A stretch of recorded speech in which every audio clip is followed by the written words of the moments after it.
Hey everybody, just like you, every summer I wrestle with finding the balance, right? We want our kids to enjoy summer vacation, but the game calls to us. How long should we take off before we get them back in the game? And that's one of the reasons we really love what NHL Sensorina is doing this offseason. They've rolled out new monthly training packs to give players a structured plan to follow all summer, so you're not wondering what they should be working on. They've also added creator packs featuring drills from NHL goaltenders Devin Cooley, Joey Decord, along with Brody True's Summer Skills Pack. It's a fun way for players and goalies to work on their hockey IQ, decision making, stick handling, reactions, and game situations right from their home in just 10 or 15 minutes. Perfect to keep them away from the ice, but get that hockey in. So if you've been thinking about trying Sensorina, now is the time. Their off-season prices is always the lowest of the year, and Our Kids Play Hockey listeners can save an additional $25 with the promo code OKPH. So head over to hockey.sensorina.com, use that promo code OKPH, and keep your players sharp all summer long. Check out that website, then come on back and get yourselves sharp with this episode of Our Kids Play Hockey. This episode is powered by NHL Sensorina.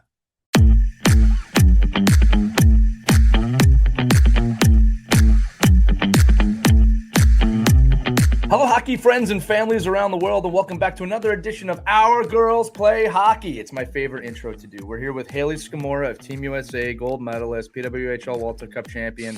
Hayley, you keep expanding upon these things I have to say after your name in the beginning. Luckily, you've been on the show for over a year, so people know who you are. Yeah.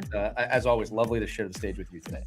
Yes, you too. I'm excited to be here. I'm excited to have you. And it's an exciting topic today, gang. So listen, we talk about hockey IQ a lot, and we talk about it in a lot of different ways. This is an episode we've been wanting to do with Hayley for a while because, look, hockey IQ, it's well known as something that's starting to lack in the game today, especially at the youth level. So the way we're going to approach this today is skills versus hockey IQ, okay? And I did use the word versus on purpose because you need both. Right. And the idea is, when are we going to spend time on one versus the other? Obviously, they need to coexist. But you may be put in a situation one day where it's like, hey, look, I can work on this aspect of my skills today, or I can work on this aspect of my hockey IQ today. I mean, hopefully you can do them both at once. But these are things that's going to happen. So listen, let's start with the obvious one, Hayley. And we kind of, anytime we do hockey IQ, I like to get someone's point of view on this. But we hear coaches talk about it. What is hockey IQ, right? Like, how would you explain it to a young player? Hockey IQ is, I feel like, kind of understanding the nuances of the game. It's understanding the timing that you need in order to get open for a play or in order to create chances and opportunities. Being able to kind of see a play out before it plays out, Right. being able to anticipate. So it's a lot of the mental side of the game and just reading the play really fast, as quickly as you can. So before it happens, you're already anticipating it and you're already going to wherever you need to go, whether that's defensively or offensively. Right. I think we were talking on a recent episode We about, did. yeah, just reaction versus anticipation, right? And how you want anticipation more than reaction. And in youth hockey, typically you will see reaction, and that's part of the growth, right? Yep. Like if you don't know the game or you're learning the game, yes, you will react. But the further into the game you go, it's anticipate. Obviously, in your career, you're literally a pro Olympic level person at this. I know you never get used to hearing that, but it's true, right? And we see that in your play. And I think when it comes to hockey IQ at the youth level, especially for the parents listening and the kids listening, Hayley said it, your ability to read plays, right? Now, the only way you're going to learn to read plays is by playing. So you have to look at hockey IQ. Sounds contradictory to the episode name, but you develop it like you would develop a skill. You don't just go on the ice and Michigan. Yeah. You don't just go on the ice and have a 90-mile-per-hour shot, right? Yeah. It just takes time. All kids go through I can't get the puck off the ice scenario, right? Well, what do? You practice. You get stronger. So reps in the game, I think, is the starting point of, you want to get hockey IQ, be aware of what it is, first off, and then recognize in the situations in the game, did I read that well enough? Now, I think that question, we always talk about great questions demand great answers. That's not a question that's asked enough from the coaches, the parents, and the kids themselves. What I'm hearing more of nowadays is actually disappointment when a play doesn't go the right way. right? Like I didn't shoot it or they scored on us. But why? The whole game of hockey, I feel like I say this in the locker room constantly. The whole game is Mm-hmm. based on capitalizing on the mistakes of your opponent. Mm-hmm. The whole game. So mistakes are like part of the game. I think I've said on the show before, we don't have a stat for error like baseball does. Yeah. Right? Because in baseball, if there's a guy on second and you hit a fly ball to left field, 99% of you can tell me probably what you should do. I'm not saying that's true every single play in baseball, but we have the stat error because there's an error that was made and known. Right. You imagine if we had that in hockey, it would be 55 errors a game. Yeah. Right. So it's when these mistakes happen in the game, or if you're able to create a mistake with the team, it's kind of like the aptitude of understanding the mistake or how to use that mistake to your advantage.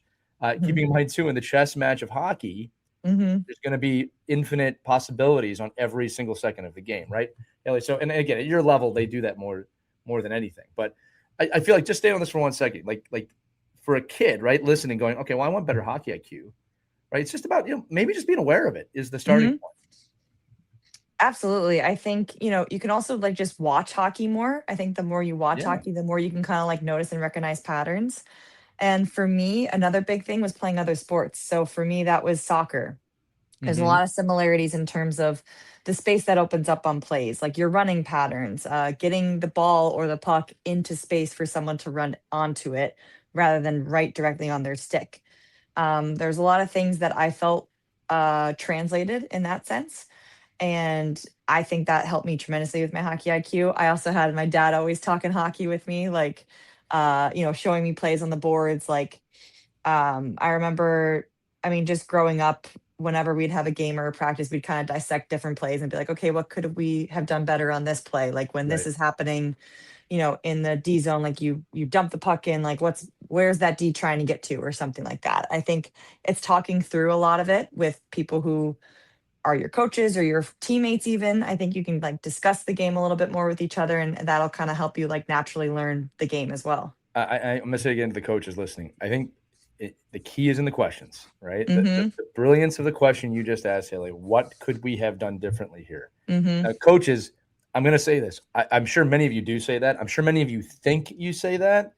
But the thing is, you might be saying, no, don't do this, do that. Mm. All right. And don't get me wrong, there are times to do that, but that actually should be the result of that question is ask the kids what they see first. Yep. Because that's the skill building of hockey IQ. You got to let them think. You got to build the critical thinking skills.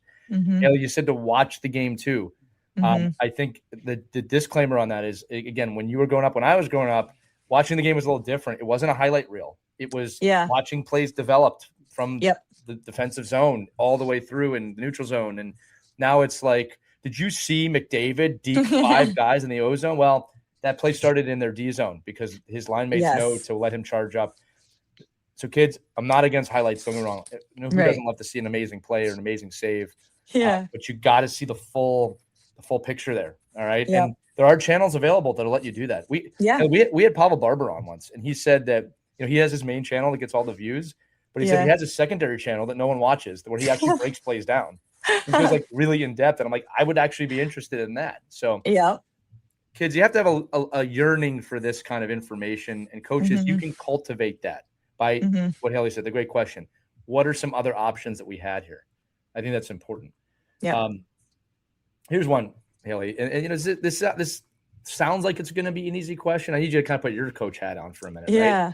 But if you had to choose between a player with elite skills or average hockey IQ, or average skills and elite hockey IQ, who are you taking and why? Honestly, I'm going elite hockey IQ all day. I Right. think the skills piece is so much easier to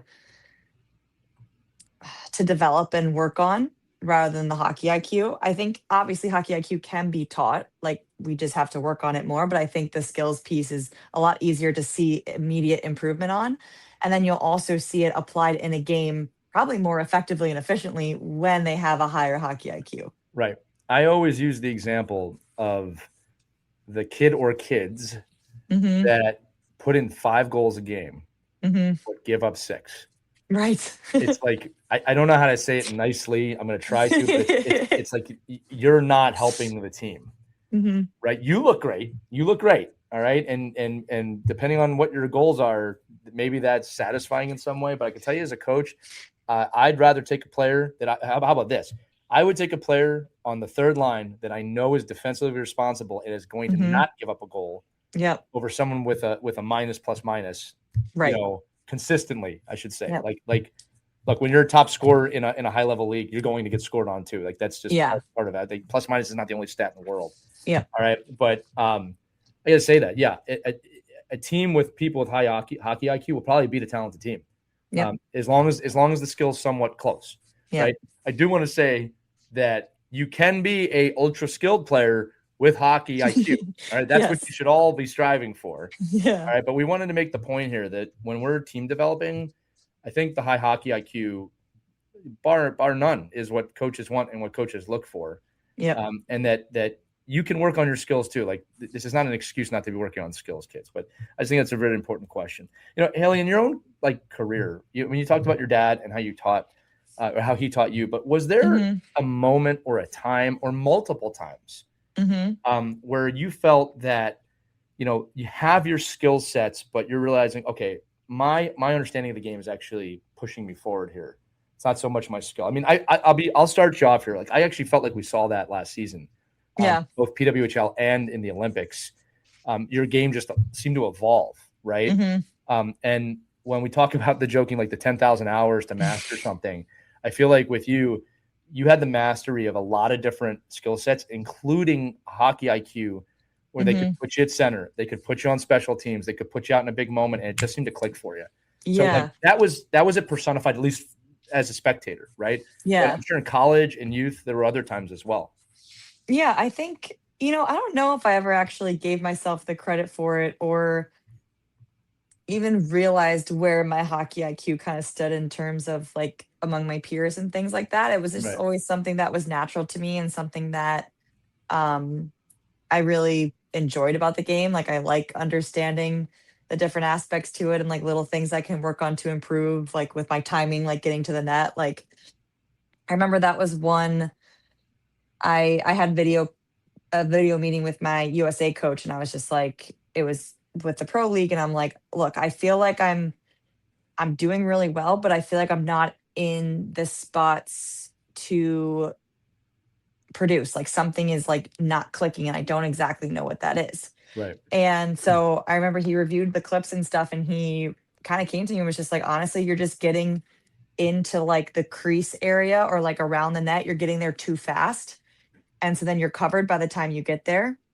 And so it's all about timing and getting there at the right time so that when the puck does come to you in that area, you're not covered because that's easier to cover.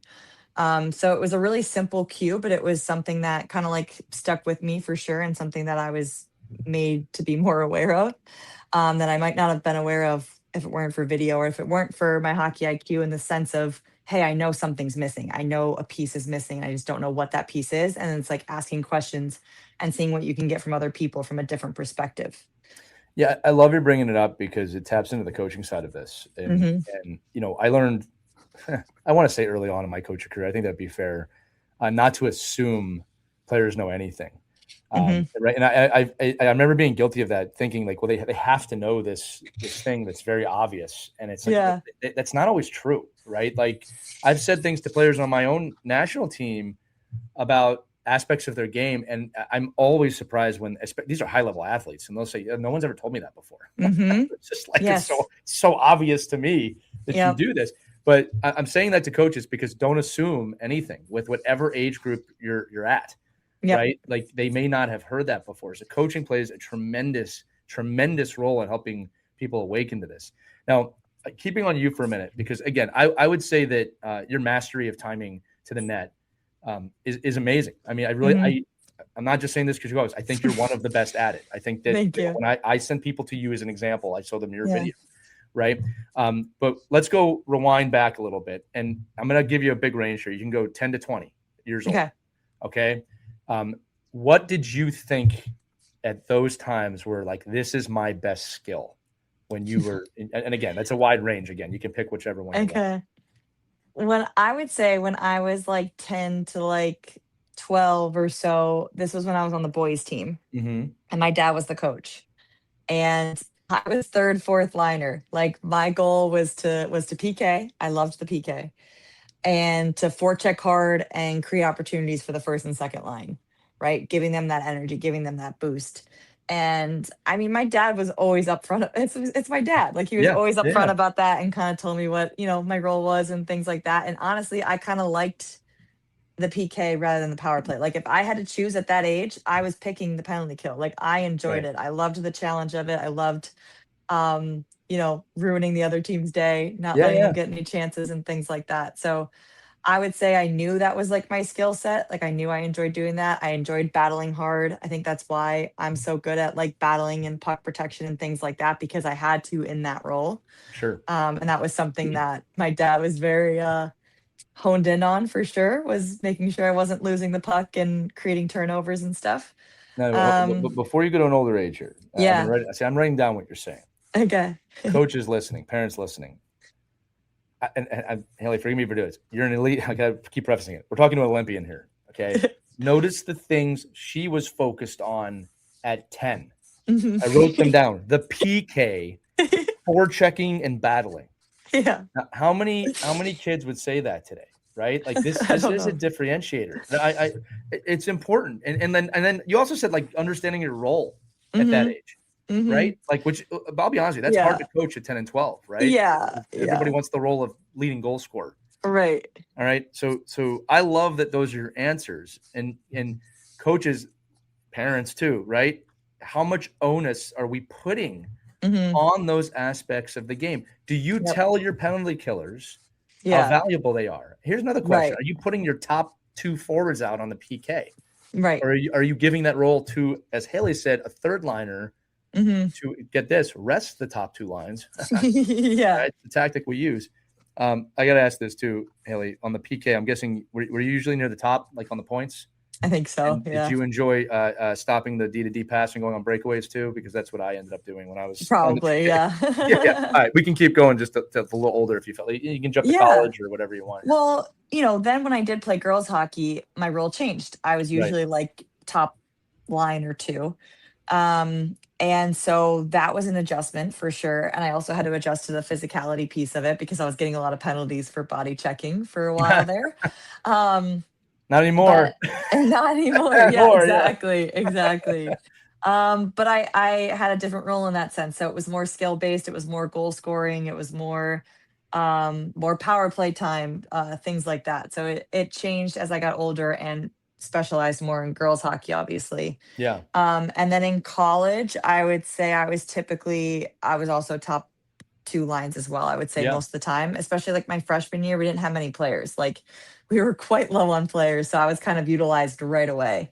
And then as the years progressed, that's when I got the chance to play with like Kendall Coyne on the top line, which was new. And then as a center as well, which was my first time ever playing center, um, was in college. So I think, yeah, I just got used to playing different positions and I was able to kind of figure out that position pretty quickly, considering I had Yeah. never played it before. And it also felt more natural to me because I was normally a more defensive minded forward to Right. begin with. Right. And so I think that center piece came natural to me at that point. Well, it came naturally because of your hockey IQ. Like, Yeah. I mean, and again, this goes back to what we're talking is you had built up enough of the hockey IQ that it naturally falls in place. I'll tell everybody out there listening, and again, parents, you can tell your kids if the kids are listening, great. I remember when I hit the point playing, and again, I will call it the 10,000 hour point. I don't know if that's actually Hmm. what it was, but I had built up enough skill sets where I could learn something very quickly. Mm. And it's pretty amazing when someone says, "Can you do this?" There's a real short, obviously, period where you got to kind of feel it out, Hmm. but you can feel all the skill sets that you've learned in the hockey IQ combined, and then you could just kind of do it. Hmm. But that's developed in the youth hockey stages, right? And Haley said it through other sports, through playing different roles. I got to ask this too, Haley, in terms of your league and in the world stage, like you're a taller athlete, right? Hmm. In Yep. professional women's hockey, when did that height come in, and did that change your game? I feel like I was always tall. Like, I don't really remember my growth spurt that much, especially in girls hockey. I was one of the bigger players on the ice Right. always. And I think by also playing boys hockey prior to that, I already had that physicality piece where I felt really strong, and was able to kind of win my battles and play big. And Yeah. um, but I think when I got a lot of penalties, I think sometimes I had to make myself a little smaller. And Right. so I would say the increase in them allowing us to be more physical, and obviously with now checking legal in the PWHL, it's helped me kind of play big again, Is it I would legal? say. Did they say that yet? Yeah. Do we know Oh, that no. rule yet? Yeah, yeah, yeah. Right. It's a little nuance, but yeah, overall more hitting for sure. Yeah. And yeah, it's definitely allowed me to play my game, but I was always one of the bigger players on the ice. Yeah, and size is an interesting thing because you'll have some players that will grow 5 inches in 1 year. You'll have some Hmm. players that are kind of tall early and then normal out. Yep. Like especially when you're growing youth hockey, right? Your body is changing so fast that you almost have to adapt to the game with that. Hmm. But if you have hockey IQ, like again, if you're tall, if you're short, anywhere in between, there's actually advantages to all of that, right? I, Yep. I can tell you right now, when I played again, different era of hockey, Hmm. where again, just to set the table for the audience, concussions were a day-to-day injury back then, so Hmm. hits came a little more early and often and a little more egregious. Yeah. But it was never the tall guys that I was afraid of getting hit by. It was actually the Mm-hmm. smaller guys because if Hmm. like I'm 5'11", if a 5'5" kid hits me in a hip check, he's hitting me in the thigh. Like Right. it's not a good hip. It's like I go flying, right? Yeah. But the some of the toughest players I ever played against were those players, and they Hmm. knew how to use their size to their Yep. advantage. Adversely, it's Yep. not shocking you're the one in front of the net if Yeah. you're on the taller side, right? To screen the Yep. goalie, to get body position, to get strength. Doesn't mean that a smaller player can't be in front of the net either. I'm just saying these are things to think about Hmm. as you grow. And I think the key and the point I'm trying to make is you don't want to get locked in to one style of play. One of Yeah. the things that can stunt your hockey IQ quickly is I am a center. Right. I am only this. I am just in front of the net. It's Hmm. good to know what you're good at. Don't get Right. me wrong. Okay? Like it's good to know, okay, that kid's really good at skating. That kid's Hmm. really good at shooting. Like you should know that. You Hmm. should continually develop your other skills. And how this works with skill versus hockey IQ is you have to understand the game, the Yep. systems, the flow to utilize those different aspects of your game throughout the play. Right? Yep. So again, for example, like the perfect line to me has a player that creates time and space, that Mhm. has a playmaker, and has a goal scorer. Yep. If I get that on a line, you better watch out. All Yeah. right, and I will just throw puck moving defenseman and a stay at home defenseman on that line as well. That's the perfect line. It almost Yep. sounds like we're playing video games and you're getting to select the line. All right, Yes. but just in my head, families listening, and Haley, I'd love your comment on this too, because like again, you're seeing elite lines put together. Every one of those players I just described has different skill Mhm. sets, has similar hockey IQ, and Yeah. knows how to play with the person out there with them to create something, right?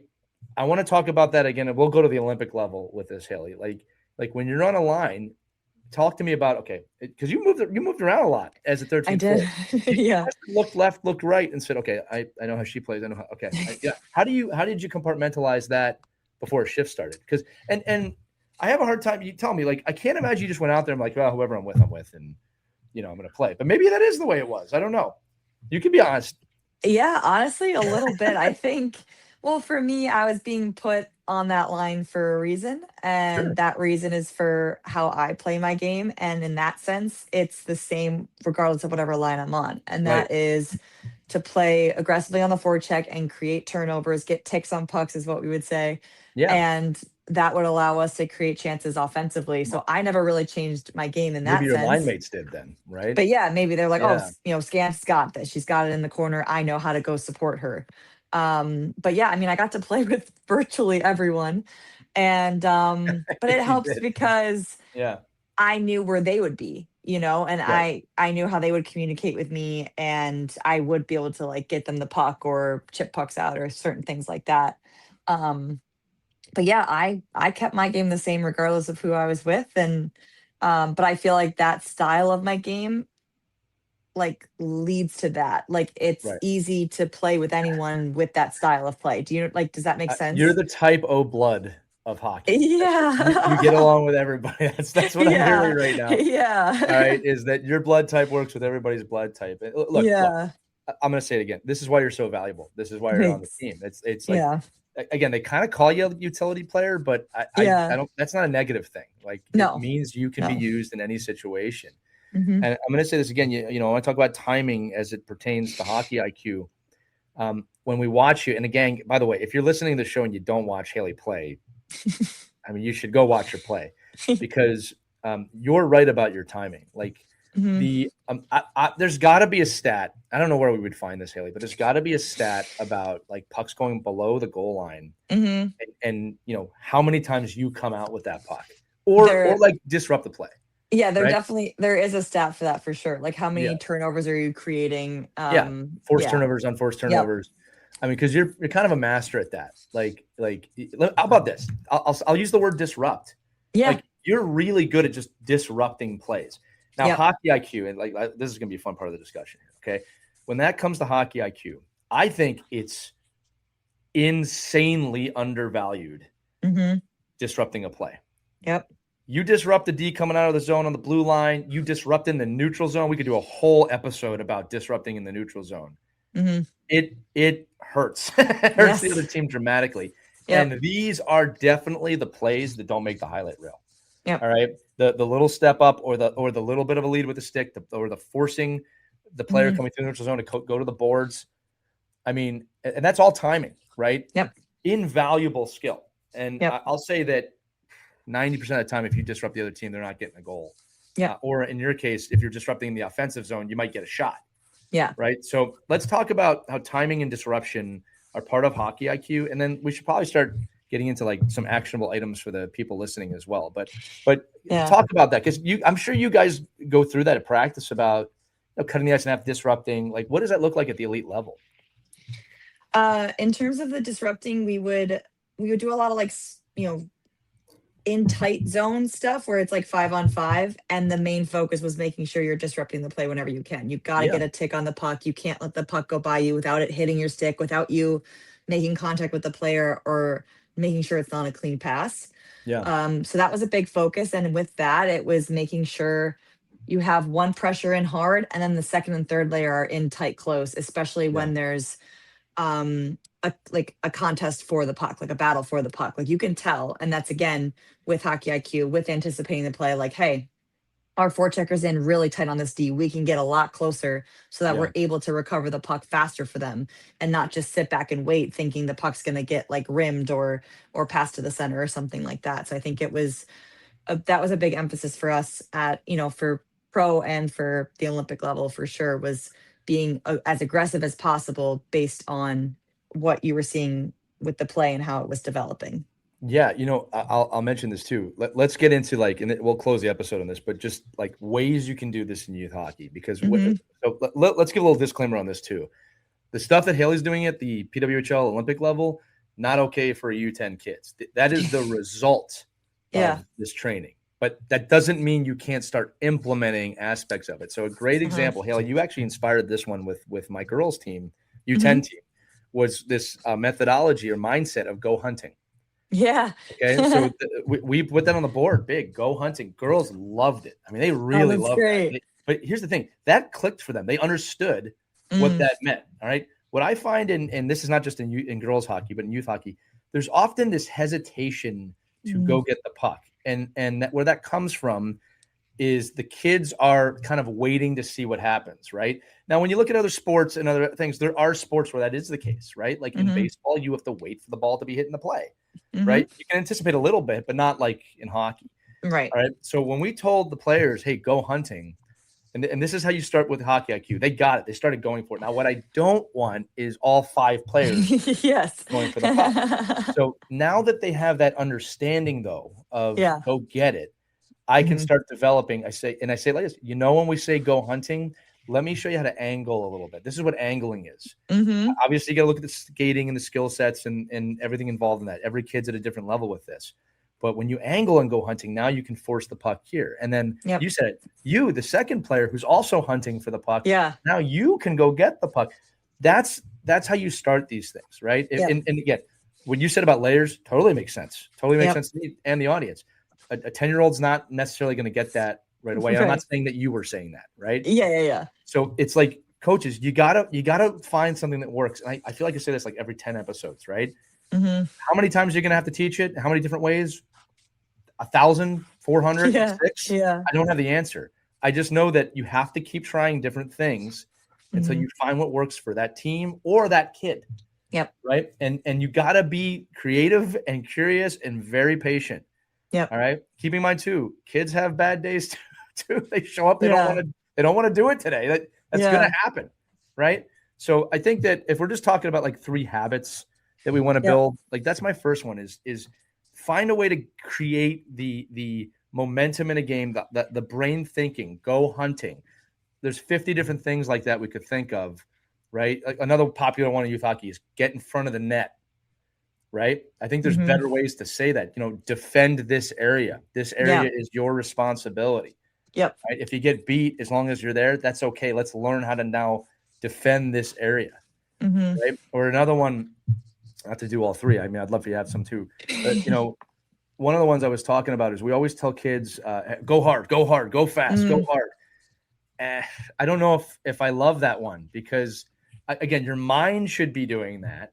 But as you've talked about all episode, it's not about just beelining it to wherever the puck is or where you think. It's about timing. So instead of go hard, it's something like go smart. Go smart, right? Think about where you're going, right? That's how I think at the younger ages you start to introduce hockey IQ. And then as you get older, Hayley, I think it is about whiteboard time and watching film. I always encourage kids to keep a notebook. I just think when you write things down or type them, you can put it in your phone. I don't care. Just put the information down somewhere so you're keeping it. Do you do anything like that? Do you have like a notebook that you keep? Never asked you. I did have a journal for a bit. I haven't journaled in a while, I would say. Yeah. Well, I mean, but I'll write things down on my phone, or I'll like save drills like on Instagram and things like that and certain concepts. But no, well, again, you are the top of the top, literally. So. But yeah, guys, I think that's going to be the episode, Hayley. Like I said, it's just a conversation about the importance of it, and that for the kids listening, understanding skills are important, but hockey IQ is also important. All right. And it's not a 85, 15% thing. All right. In fact, it's probably more hockey IQ than skill. Right. Maybe 60-40. I think that'd be a fair split, right? Because you got to have some skills or it's not going to matter. True. Hayley, any final thoughts just on the hockey IQ versus skill debate? I think hockey IQ won the fight. Personally, I think so. And, I know some of the skills or the highlight reels look really fun. And there's different like fun little tricks to work on. But realistically, you're not really doing those in a game very often. Like the hockey IQ piece, you're doing that in a game the whole time. And so I just feel like that's more important to think on. And that's you with and without the puck too, right? Like the skills-based stuff, like a lot of it is with the puck, which to be honest, in a game, you don't have the puck as often as you think you do. So that's why I just think the hockey IQ piece is just so important because it's defensively, offensively, with and without the puck. It's all of those factors even on the bench tied into that. On the bench. Yes, you're telling your teammates, hey, you've got time. That's hugely helpful. Or, someone's coming down the wall. Like the bench helps so much with that communication piece. And that's why I think Kelly Panik's one of like such a great player. Like she's the best communicator I've ever played with on the ice. Like on the bench, on the ice, you hear her and she's so smart that she like knows what to say and when to say it. So things like that are kind of invaluable, I think, and to a player. So I think the more you can build your hockey IQ, the better. Sounds like we need another guest that you just mentioned. Yes. A whole episode about that. Let's write that down in my mental notes here. Yes. My final note on this is to the coaches and to the parents and how to approach your kid. We all have a kid that comes over the blue line 1-on-3 and tries to beat everybody. All right. And no matter how many times you tell them, they do it 10 times a game. I really suggest you sit that kid down and tell them what you're looking for. Right. All right. And why that's not the best way to approach the sport. Don't just yell it. The definition of insanity comes in here, right? Just trying the same thing over and over again, expecting a different result. Yeah. Right. Like, and I actually think it's okay at times to tell that kid, if it happens a lot, you're hurting yourself and your team. Right. It's not the right play.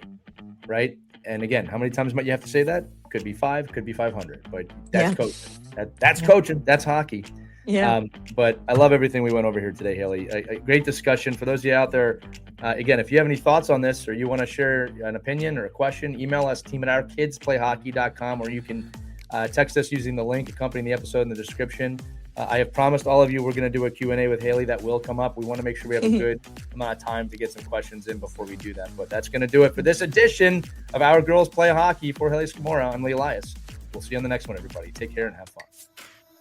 We hope you enjoyed this edition of Our Kids Play Hockey. Make sure to like and subscribe right now if you found value wherever you're listening, whether it's a podcast network, a social media network, or our website, ourkidsplayhockey.com. Also, make sure to check out our children's book, When Hockey Stops, at whenhockeystops.com. It's a book that helps children deal with adversity in the game and in life. We're very proud of it. But thanks so much for listening to this edition of Our Kids Play Hockey, and we'll see you on the next episode.